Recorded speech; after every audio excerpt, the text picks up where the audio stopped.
El Evangelio de hoy, lunes de la 15ª semana del tiempo ordinario, que la Iglesia nos presenta para nuestra reflexión, es el de Mateo 10, 34 al 11, 1. Se los leo. En aquel tiempo dijo Jesús a sus apóstoles: No piensen que he venido a la tierra a sembrar paz. No he venido a sembrar paz, sino espadas. He venido a enemistar al hombre con su padre, a la hija con su madre, a la nuera con su suegra. Los enemigos de cada uno serán los de su propia casa. El que quiera a su padre o a su madre más que a mí, no es digno de mí. El que quiera a su hijo o a su hija más que a mí, no es digno de mí. El que no coge su cruz y me sigue, no es digno de mí. El que encuentre su vida, la perderá, y el que pierda su vida por mí, la encontrará. El que los recibe a ustedes, me recibe a mí, y el que me recibe, recibe al que me ha enviado. El que recibe a un profeta porque es profeta, tendrá recompensa de profeta, y el que recibe a un justo por ser justo, tendrá recompensa de justo. El que dé de beber, aunque no sea más que un vaso de agua fresca, a uno de estos pobrecillos, solo porque es mi discípulo, no perderá su paga. Se lo aseguro. Cuando Jesús acabó de dar instrucciones a sus 12 discípulos, partió de allí para enseñar y predicar en sus ciudades. Jesús ha venido instruyendo a quienes envía a anunciar la buena noticia del reinado de Dios, y después de decirles cómo y a quienes deben anunciar la buena noticia, y de advertirles que sufrirán contradicciones y problemas, los anima a que confíen y se arriesguen, pues el Padre los cuidará y los defenderá. El relato de hoy, que es la conclusión de estas instrucciones, es desconcertante. Y en él Jesús nos anunciará lo que sucederá a quienes acojan su mensaje y qué recompensa tendrán. Bueno, pues sucede que la buena noticia de Jesús es un desafío para el mundo. Lo convulsiona y lo obliga a tomar una clara postura, por Dios o contra Dios.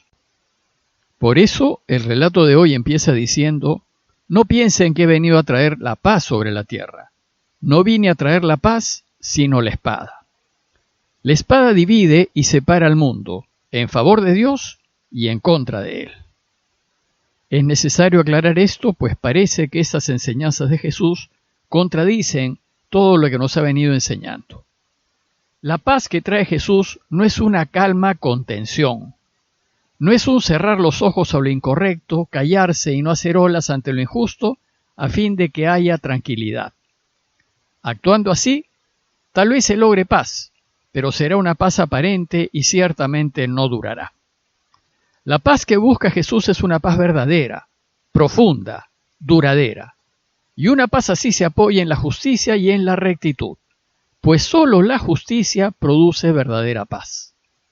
Por tanto, si queremos paz, debemos buscar la justicia, y la búsqueda de una verdadera justicia en el mundo es lo que enciende el fuego.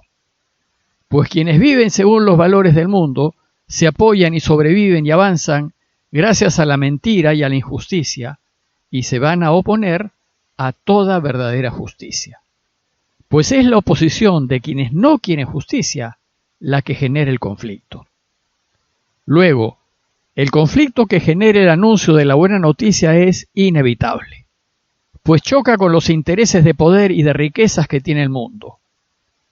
El mensaje de Jesús no pretende una paz aparente, una que solo maquille situaciones de injusticia y que en el fondo es un cerrar los ojos y hacernos cómplices de las incorrecciones y abusos que existen.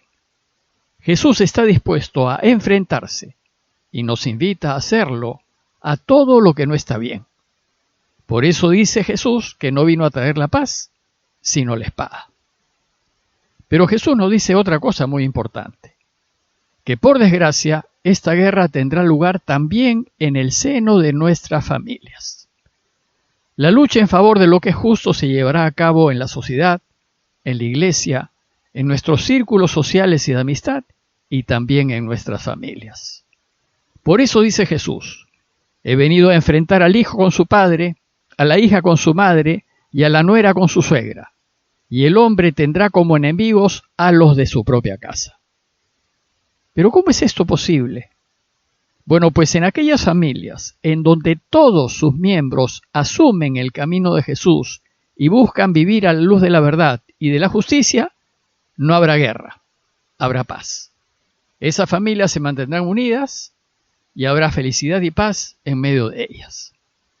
Pero basta con que alguno de sus miembros, en lugar de guiar su vida según los valores del reinado de Dios, la guíe según los valores del mundo, entonces inevitablemente habrá conflicto. Aquellos familiares que están interesados solo en su propia riqueza y su propio bienestar, y que no tendrán reparos con mentir, abusar y aprovecharse de los demás familiares, chocarán con aquellos familiares que siguen el camino de Jesús. Cuando se dé este tipo de conflictos en el seno de una familia, o de la iglesia, o de la comunidad, o de un grupo, hay dos posibilidades. Primero, o se acepta al miembro que está aprovechándose de los demás bajo el falso argumento de la unidad familiar o eclesial o grupal, cosa que no arregla la situación, o se elige ejercer justicia y oponerse al miembro abusivo con la consecuente ruptura de la unidad de la familia o de la comunidad. ¿Y qué debemos hacer? Jesús es muy claro al respecto. Los que somos de los de Él tenemos que elegirlo a Él. Y esto supone elegir lo bueno, lo justo, lo correcto en toda ocasión. Y de ninguna manera hacernos cómplices de quien está actuando mal, aunque sea muy próximo a mí. Por eso dice Jesús, el que ama a su padre o a su madre más que a mí, no es digno de mí. Y el que ama a su hijo o a su hija más que a mí, no es digno de mí. Ser dignos de Él significa ponernos del lado de la verdad y de lo justo, aunque la verdad y la justicia se opongan al padre, a la madre, al hijo o a la hija. Si somos sus discípulos, no podemos darles la razón a nuestros familiares más queridos cuando no la tienen. No podemos apoyar su proceder cuando es injusto. ¿Y entonces qué sucederá cuando actuamos como Jesús nos pide? Seremos rechazados, maltratados y denigrados por esa parte de la familia, de los amigos y de los nuestros que se ponen del lado de la oscuridad. Y tenemos que estar dispuestos a soportar esos desprecios. Por eso Jesús dice, el que no toma su cruz y me sigue, no es digno de mí. No seremos dignos de Él si aceptamos lo que no está bien, solo porque viene de aquellos a quienes más queremos. No podemos cerrar los ojos a la infidelidad, a la mentira o al mal que están haciendo nuestros familiares. Si no les decimos nada para que no se molesten, perderemos nuestras vidas. Por eso dice Jesús, el que encuentre su vida, la perderá, y el que pierda su vida por mí, la encontrará. Si queremos ganar la vida, debemos estar dispuestos a perderla, es decir, a hacer frente a aquellos que queremos si es que no están actuando correctamente. Finalmente, Jesús concluye su enseñanza hablándoles de la recompensa que recibirán aquellas personas y familias que sí apoyen a quienes siguen su camino. Pues en el anuncio no todo será contradicciones. Hay en el mundo personas justas y profetas, es decir, personas que dan testimonio con sus vidas de vivir a la luz de Dios, que los acogerán. Por eso dice Jesús, el que los recibe a ustedes, me recibe a mí, y el que me recibe, recibe a aquel que me envió. Quienes los reciban a ustedes y acojan el mensaje del reinado de Dios, serán abundantemente bendecidos por Él y serán recompensados según sus méritos. Dice el texto, el que reciba a un profeta por ser profeta, tendrá la recompensa de profeta, y el que recibe a un justo por ser justo, tendrá la recompensa de justo.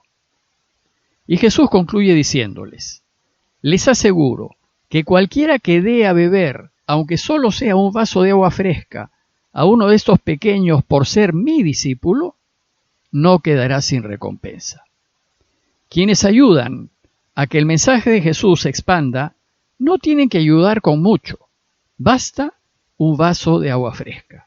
Es decir, Cualquier gesto destinado a aliviar las dificultades que padece el enviado y a que lo ayude a continuar con el anuncio del reinado de Dios es bienvenido.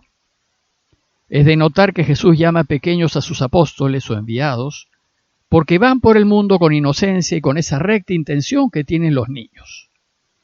Bueno, pues quien ayude a uno de sus enviados solo por ser mi discípulo, dice Jesús, no quedará sin recompensa. Él los recompensará abundantemente. Mateo cierra todas esas instrucciones de Jesús diciendo: cuando Jesús terminó de dar estas instrucciones a sus 12 discípulos, partió de allí para enseñar y predicar en las ciudades de la región. Después de enviar a los suyos a que anuncien la buena noticia, Jesús no se queda sentado, parte también a hacer lo mismo. Y en consecuencia, sufrirá también contradicciones y problemas, y también será rechazado hasta por una parte de su familia. Como nos dijo Marcos 3:21, sus parientes fueron a hacerse cargo de él, pues decían: está mal de la cabeza. En conclusión, los invito a considerar lo siguiente. Primero, ¿estamos dispuestos a ponernos del lado de Dios, de lo que es verdadero y de lo que es justo, aunque nuestras familias y amigos y relaciones estén apoyando la mentira y la injusticia?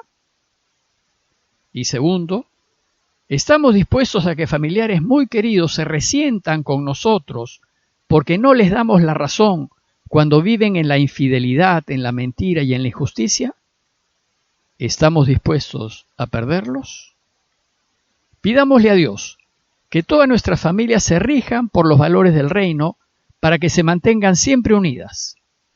Y pidámosle también por aquellos que viven en la oscuridad, para que se den cuenta y se conviertan a Él. Parroquia de Fátima, Miraflores, Lima.